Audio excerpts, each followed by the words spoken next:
The busiest travel day of the year is here, and it's going to be a doozy. Hospitals in New England are now bearing the brunt of this new COVID surge, and a special pre-Turkey Day Love Hate 8 to send you off for the holiday weekend. Wednesday Need to Know. Let's go.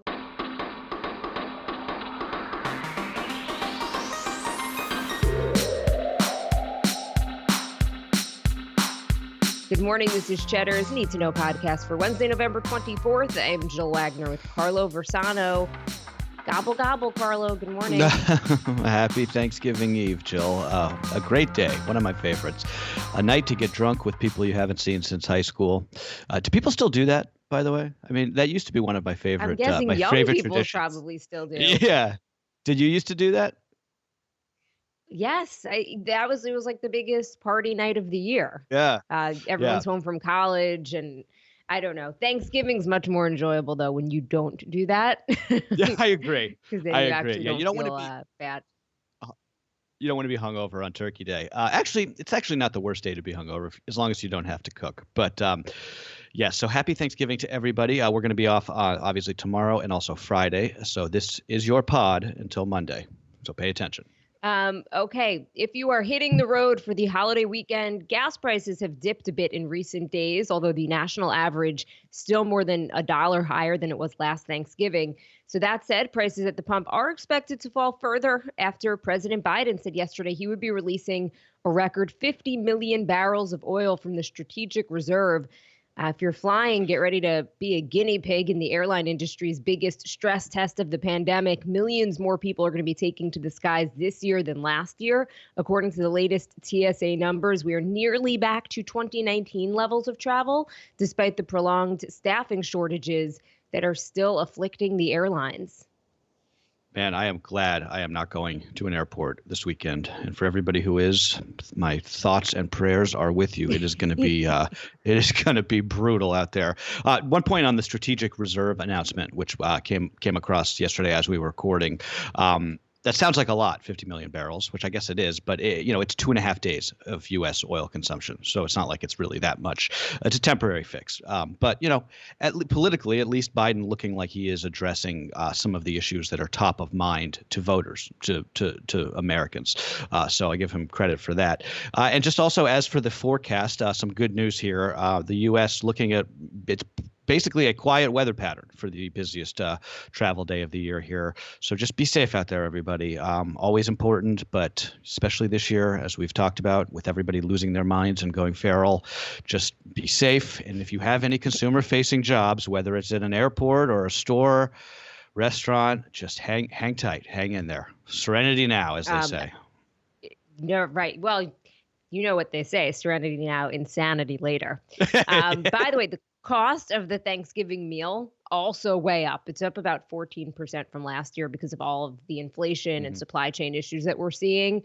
The gas point is really interesting. It may finally just be like a political recognition that this is a big deal, right? That inflation is affecting Americans and it's making them a little bit more pessimistic about the president and the job that he's doing.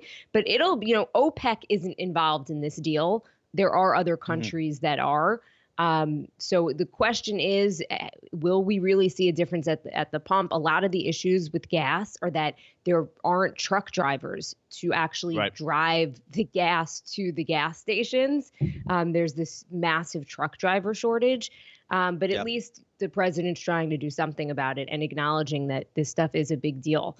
COVID. But just Jill, in terms of the Thanksgiving costs going up for the meal, how you can avoid that. Just go to your parents' house. Make them cook. I interviewed first, I'll go to my in-laws. I'm very excited. And my parents will be there.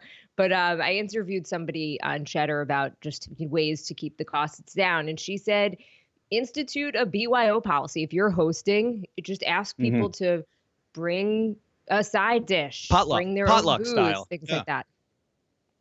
All right, let's talk a little bit about COVID because obviously this is on people's minds. as we're all about to gather indoors with our loved ones. So COVID now as bad as it has ever been in some parts of the country, with at least 15 states reporting ICUs that are more full than they were last Thanksgiving. The surge is hitting states with decent and even strong vaccination rates, like Michigan, which has the highest per capita case rate in the country, despite a vaccination rate that's around the national average. Even highly vaccinated New England states like Vermont, New Hampshire, and Maine are getting hit mostly because of unvaccinated patients from rural areas. Yes, vaccinated people still mostly staying out of the hospital, which is important to note. I got my booster yesterday. Man, my brain feels like it is made of cotton balls this morning. Did you have that when you were? I know you said you just felt tired, but do you have that sort of like brain fog? Do you get that? No, I didn't. I just was exhausted. And I actually, the first time around, didn't really feel the impacts of the vaccine either. Like some people get really sick to the point where I almost felt like I got a placebo, where I'm like, I don't think I got I know. That's how you know vaccine. It's working. I want to make sure I have the antibodies. But no, I was exhausted for a day, but then I was all right. Yeah, I'm very tired. I'm also schwitzing like crazy. I'm a big sweater, but I don't know. It's just these shots always make me schwitz. But also just back to the vaccine mandates, which I know I am sick of talking about, as I'm sure everybody else is. Just to the folks who wrote in saying that they disagree with me on what I said yesterday about the vaccine mandate for air travel. My position at this stage of the pandemic is basically I am pro-vaccine mandate anywhere and everywhere, and I am anti every other mandate or restriction.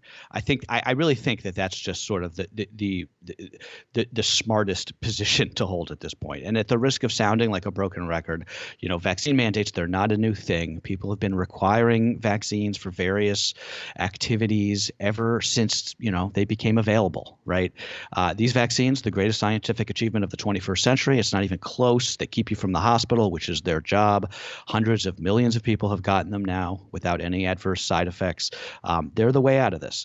So I think, let's just my position would be like, let's get rid of the masks. Let's get rid of the hygiene theater and focus on getting the vaccine numbers up. I walked by the elementary school in my neighborhood yesterday. It was 35 degrees in New York City yesterday. Kids were eating lunch on the blacktop. I mean, I don't know. That's stupidity at this point. Like, I mean, it's like borderline child abuse, frankly. Like, that's this sort of hygiene theater I think that we can really get rid of. Right. Let's move to a new phase now that we know how this thing spreads, who is at most risk and who is at least risk. In this case, it would be children. And let's just be a little bit smarter about this. So Barry Weiss, who I tend to quote here, she did a great newsletter this week. It's called Lose the Mask, Eat the Turkey, and Other Sane Advice for This Thanksgiving, a reasonable doctor's guide to enjoying the holidays and not killing your grandparents. I thought it was a really well done interview with very sane advice along the line, Carlo, of what you were just mentioning. It's too long to read, so I am going to tweet it out. You could follow me, of course, at Twitter, Jill Wagner TV. I'll also throw a link up on my Instagram, which is Jill R. Wagner.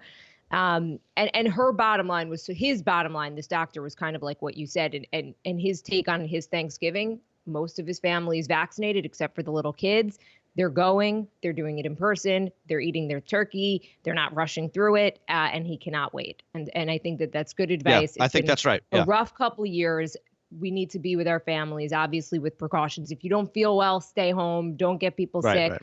There are now rapid tests available. I have about 8 of them, 8 boxes. Oh, you're of them hoarding them.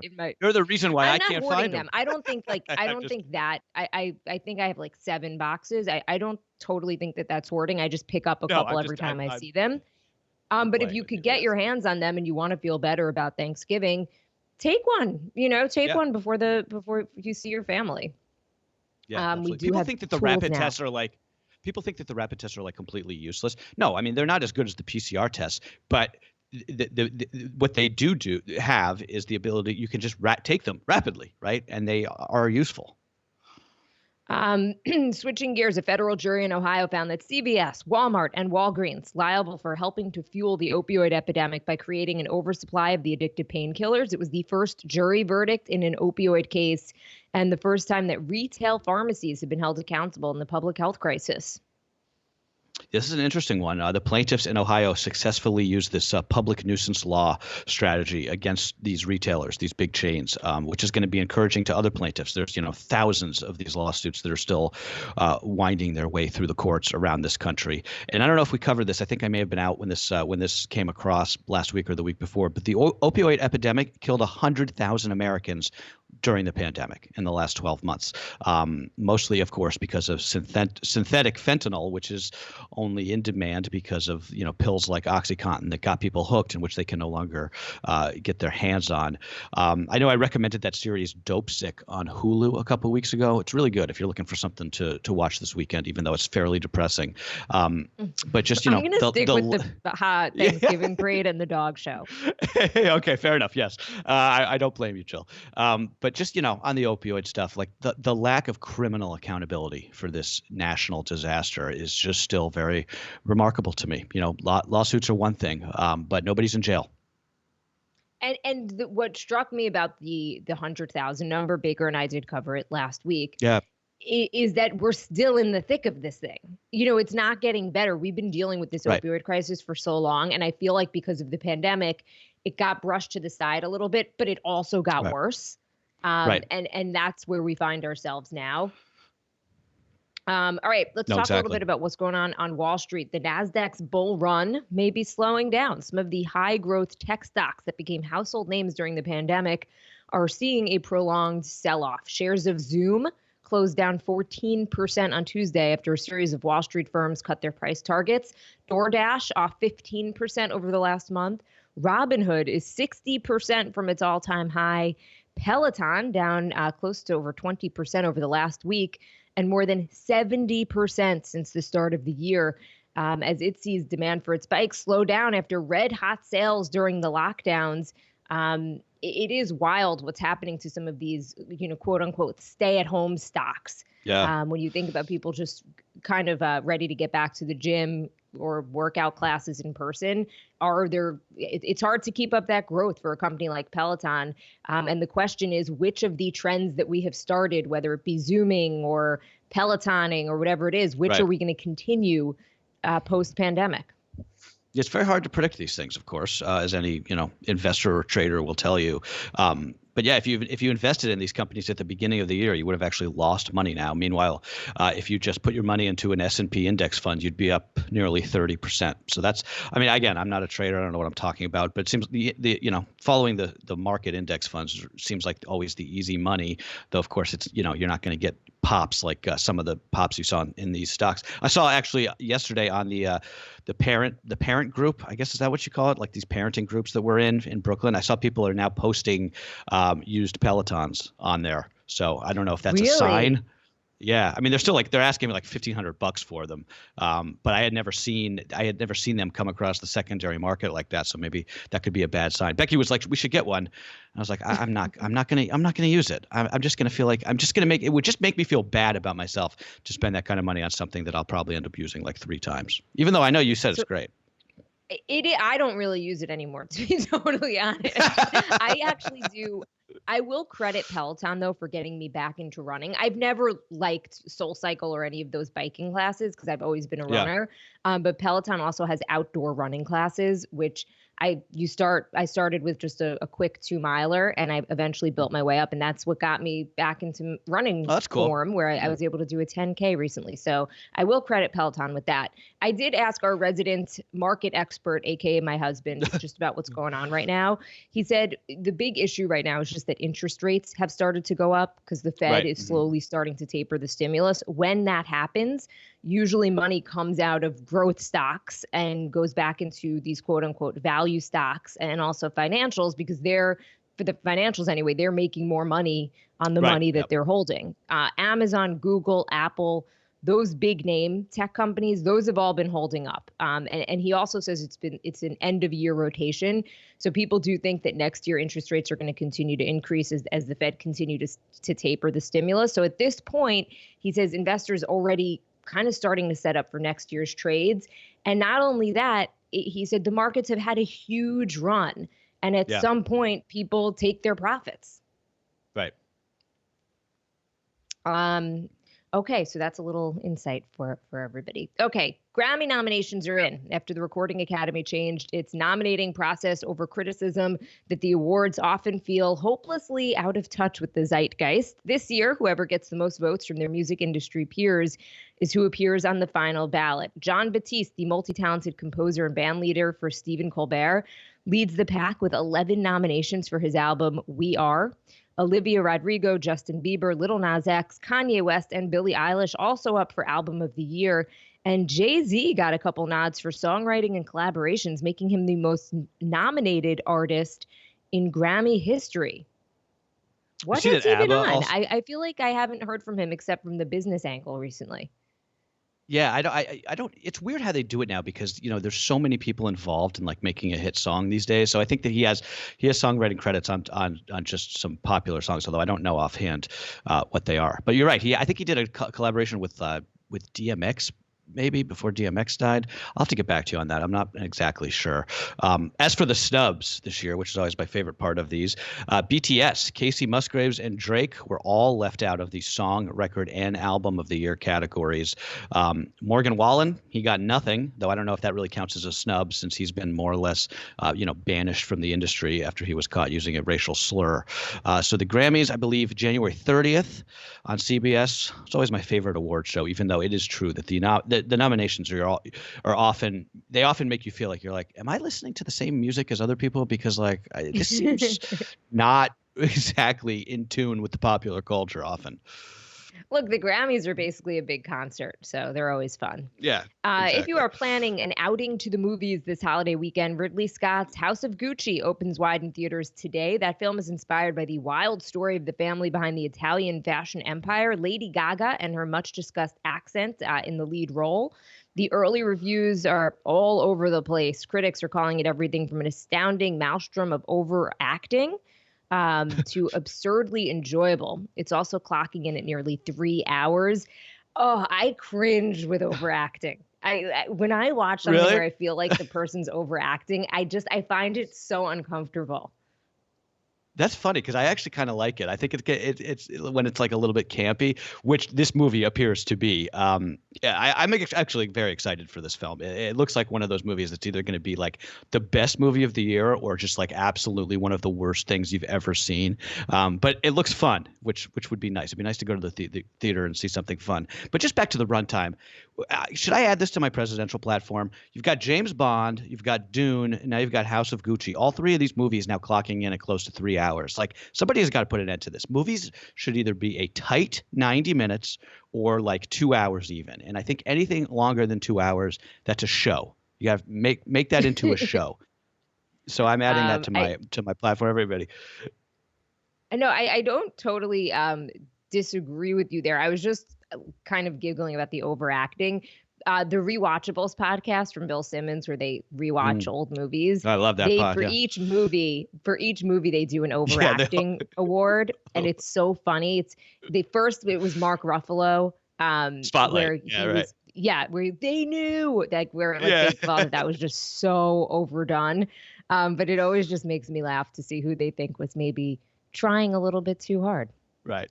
I think Lady Gaga may win the award for that this year. Also, just on the entertainment beat, if you're planning to post up on the couch this weekend, as I am, Peter Jackson's hotly anticipated 3-part Beatles documentary starts rolling out on Disney+. The first part drops tomorrow and then in consecutive days over the next 3 days. It's called The Beatles Get Back, and this features unseen footage of John, Paul, George, and Ringo as they prepare for the band's last live performance, that rooftop performance over Apple Studios in London. Jackson got access to 60 hours of video and 150 hours of audio that had never been seen or heard before. It was locked away at Apple Studios for the last 50 years. So if you're even remotely interested in the Beatles, this looks like it's really going to be something cool to see. It's wild. I've been looking at some of the trailers for this.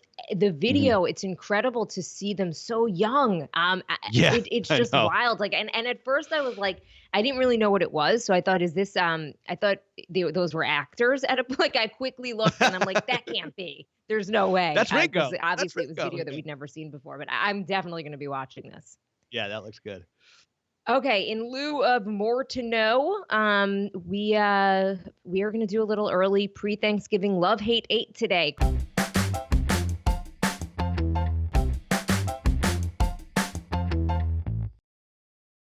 Carlo, kick it off. Okay, one thing that we love, the late night, post-meal, post-nap turkey sandwich. So leftover turkey, toasted brioche bun, lettuce, tomato, stuffing, gravy, and just gobs and gobs of tomato, some salt and pepper, which, of course, this sandwich is best consumed while standing over the sink in your underwear after everybody else has gone to bed, at least in my opinion. But I still think that the turkey sandwich is the best part of the meal. I know that's not exactly a hot take, but it's probably my favorite meal of the year. One thing that we hate, holiday traffic, which we can only assume is going to be even more soul-crushing than usual this year. We were supposed to go up to my parents' house tonight, but we're actually not. We're just going to wait until tomorrow morning because the traffic is just so bad lately. And Franny hates the car, so it's just insult to injury when you're just sitting in a traffic jam with a screaming infant strapped in the back seat. So wish us luck. But you're not traveling far though if you're going to your in-laws, right? No, we're pretty lucky. We're going to just be traveling about 10 minutes, hopefully no traffic. Carlo, my suggestion would be as soon as I'd had everything packed and ready to go tonight, as soon as she gets up and you can get her fed, hit the road. The earlier you get out there, the better. Yeah, that's a good idea. I should pack tonight. Okay, and one thing that we ate, pies. I mean, I'm a sweets guy, so I eat all the pies at Thanksgiving. But Jill, give me your pick, your top Thanksgiving item. Well, it's not a dessert, but stuffing to me. I like stuffing, and I like the sweet. I don't know why I'm not prepared for this. I feel like I knew this question was going to be coming. I do like stuffing. I like the sweet potato with the marshmallows on top. Ooh, that's a good one. I haven't had that in a while. And I also like string bean casserole with the fried onions. Yes, I like that. No cranberry. I'm anti-cranberry. That's my one thing I don't like. By the way, cranberry sauce prices for whatever reason are like double what they were last year. So if it's one of those things you only get just to have it on the table, but no one actually eats it, skip it. Get rid of it. Yeah, good idea. Carlo, your favorite pie or your favorite dish? Well, pie is my favorite, but in terms of actual like nutritious food, yes, the stuffing. I don't know if that's exactly nutritious. Stuffing, mashed potatoes, gravy, turkey. I like my plate to be like a nice brownish color. Season appropriate. All right, now Carlo, we don't have much time, but Carlo and I put a list of some of the things that we are thankful for this year together. We also asked Baker because he's been a big part of the podcast in the past month. So we did both small and big things that we're thankful for. I think it's so important to take stock, and actually think about what this holiday is about. So I'm going to kick it off. I am thankful for hot coffee. My Dunkin' Donut K-Cups with French vanilla coffee creamer, which make 4:30 a.m. wake-ups a little bit sweeter. I am thankful for Bridgerton, Ted Lasso, and all of the other great shows that helped me get through the past year. I'm thankful for the vaccines, mostly for my parents. I'm thankful for my daughter's school and all of the parents of her classmates who take her food allergies seriously and help keep her safe when I'm not around. I can't even express the gratitude for that.